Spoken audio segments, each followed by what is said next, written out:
অন্য বছরতে ভালো কাটাইলাম। গতবার যতটা বিশৃঙ্খল এবার অতটা নেই।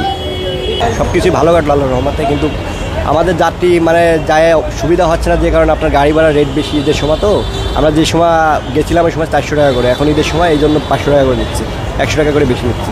আমি আসছি হলো খুলনা থেকে, আসছি আপনার ঢাকা নামছি, এখন মাধবপুর যাব। কেমন দেখলাম? এবার ব্যবস্থাপনা অনেক ভালো ছিল এবং গতবার যেমন হ্যারাসমেন্ট ছিল না, রাস্তাঘাট অনেক ক্লিয়ার পাইছে। তবে রাতের বেলা একটু ডাকাতি সমস্যা হয়েছে, এছাড়া অন্য কোনো সমস্যা দেখি না। আমরা বাড়ি চাঁদপুর মতলব থানা উত্তর এলাকায়। ইনশাল্লাহ বাড়িতে গেলাম, বাড়িতে ঈদ ভালো মতন করলাম এবং ল্যাংটার মেলায়ও গেলাম, সাথে গিয়া অনেক আনন্দ করলাম। কোনো সমস্যা হয়েছে কিনা? জি না, এবার খুব ভালো, রাস্তাঘাটের পরিবেশ খুব ভালো, ইনশাল্লাহ খুব ভালো। অন্যান্য বছরতে ভালো কাটাইলাম। বরিশাল পিরোজপুর থেকে আসছি, ছুটি কাটাই আসছি, ভালো লাগছে, সবার সাথে আনন্দ করি। তারপর এখন আবার চিটাগাংয়ের উদ্দেশ্যে যাচ্ছি। তো চাপটাপ কম একটু আছে, তাই না? আর আমি যেখানে গেছিলাম সেখানেও চাপ কম।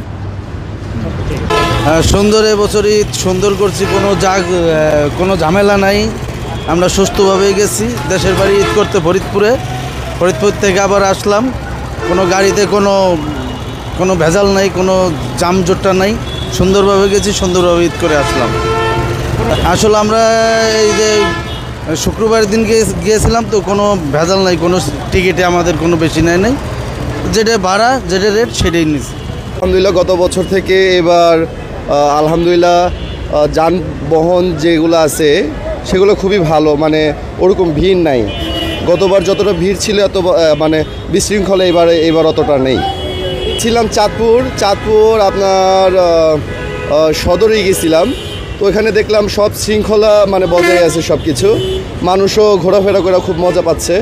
আলহামদুলিল্লাহ আমরাও ঘুরে আসলাম, ভালো লাগলো ইনশাআল্লাহ। ঢাকায় তো কেবল আসলাম, এখন পর্যন্ত ঢাকার মধ্যে আসলে আমাদের বাসা ঢাকাতেই, তো আমরা ঢাকায় তো আর ঘোরাফেরা করি না, বেসিক্যালি বাহিরেই যাই।